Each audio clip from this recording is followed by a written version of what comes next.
大家好，我是明德君。我的频道内容是通过传统文化帮助我们蜕变成为更好的自己。庄子秋水看事物的贵贱与大小之变。在中华传统文化的深邃宝库中，庄子以其独特的哲学思想和充满智慧的寓言故事，为我们展现了一个广阔而深邃的精神世界。今天，让我们一同走进庄子秋水中北海若与河伯的奇妙对话，探寻其中关于事物贵贱与大小的深刻哲理。故事中，河神与北海若在讨论完大与小的问题后，将话题转向了贵贱的区别。河伯满怀疑惑地问道：若物之外，若物之内，恶之而拟贵贱，恶之而拟小大。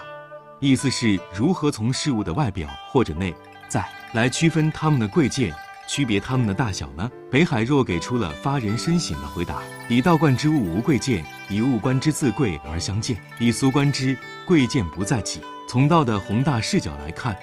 万物平等，并无贵贱之分。就像在大自然中，无论是高山上的参天大树，还是幽谷里的无名小花，都在各自的位置上展现着生命的美好，都有着存在的价值，不存在谁贵谁贱。然而从万物自身的角度出发，往往会以自己为贵而轻视他物。这就如同人类社会中不同的人总是对自己的观点、行为和成就过度看重，而对他人的努力和价值视而不见。从世俗的眼光来看，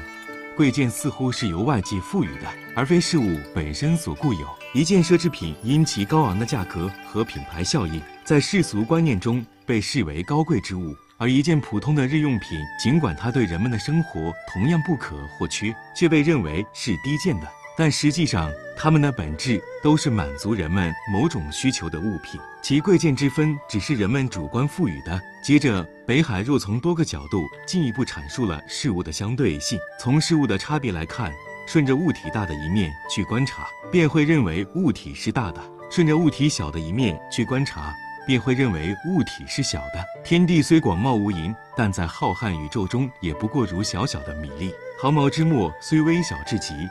但比起更微观的世界，却又如同高大的山丘。这让我们深刻认识到，大小的概念是相对的，取决于我们观察的角度和参照系。从公用的角度而言，顺着事物有用的一面去观察，万物都有用；顺着事物没用的一面去观察，万物都没用。比如在干旱地区，水被视为生命之源，具有无可替代的重要功用；而在水涝成灾的地方，过多的水反而可能成为灾难的源头，被视为无用甚至有害的东西。这表明事物的功用并非绝对，而是随着环境和需求的变化而改变。从人们对事物的趋向来看，顺着事物值得肯定的一面去观察，便会认为它是对的；顺着各种事物否定的一面去观察，便会认为它是不对的。唐尧和夏桀都自以为正确，而又相互否定对方，这充分体现了人们的价值判断往往受到主观因素的影响，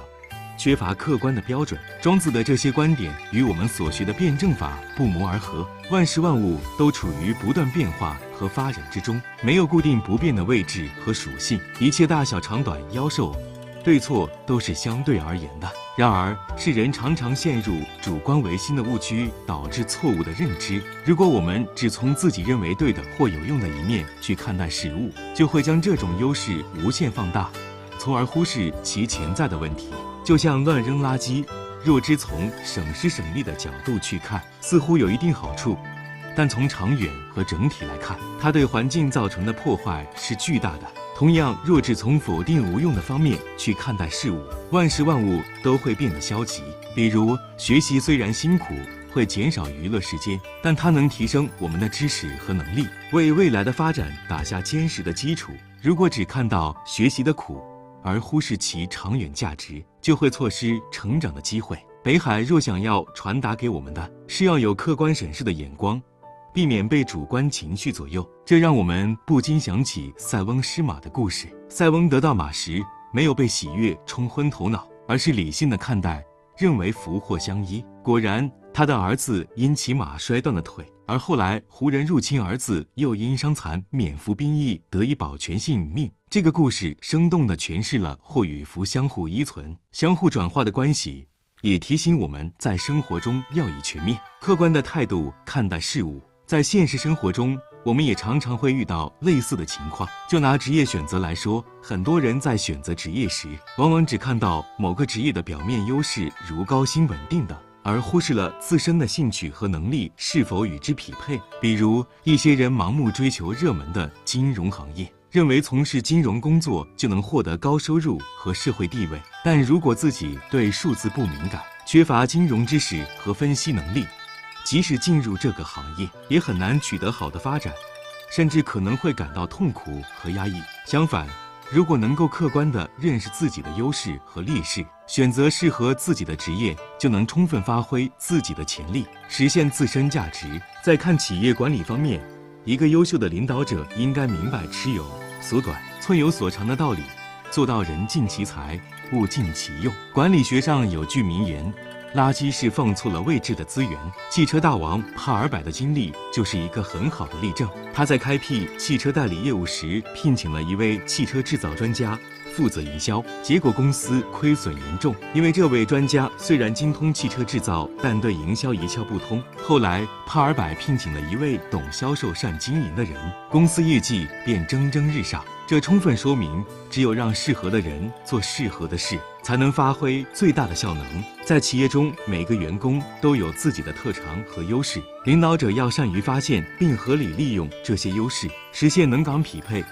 这样才能促进企业的发展，同时也让员工获得成就感和满足感。回到北海入与河伯的对话，北海入还提到了历史上的诸多事例，如尧舜通过禅让而称帝燕王，快禅让却导致燕国几乎灭亡；汤武通过争夺天下而成为帝王，白公胜争夺王位却惨遭杀身之祸。这表明争让之礼、贵贱之行都因时代和环境的不同而有所变化，不能将其视为固定不变的准则。在生活中，我们也会遇到各种不同的观念和行为方式。有些人认为创业是实现人生价值的最佳途径，而另一些人则更倾向于安稳的工作。这两种选择并没有绝对的贵贱之分，关键在于是否符合个人的性格、能力和人生目标。我们不能因为某种观念或行为符合当下的潮流就盲目追捧，也不能因为它与传统观念不符就一概否定。庄子秋水中北海入与河伯关于贵贱与大小的讨论，为我们提供了宝贵的人生智慧。它让我们明白，在面对纷繁复杂的世界时，要保持客观理性的态度，摒弃主观偏见，全面地看待事物的优缺点，同时要认识到事物的相对性，尊重不同的观点和选择，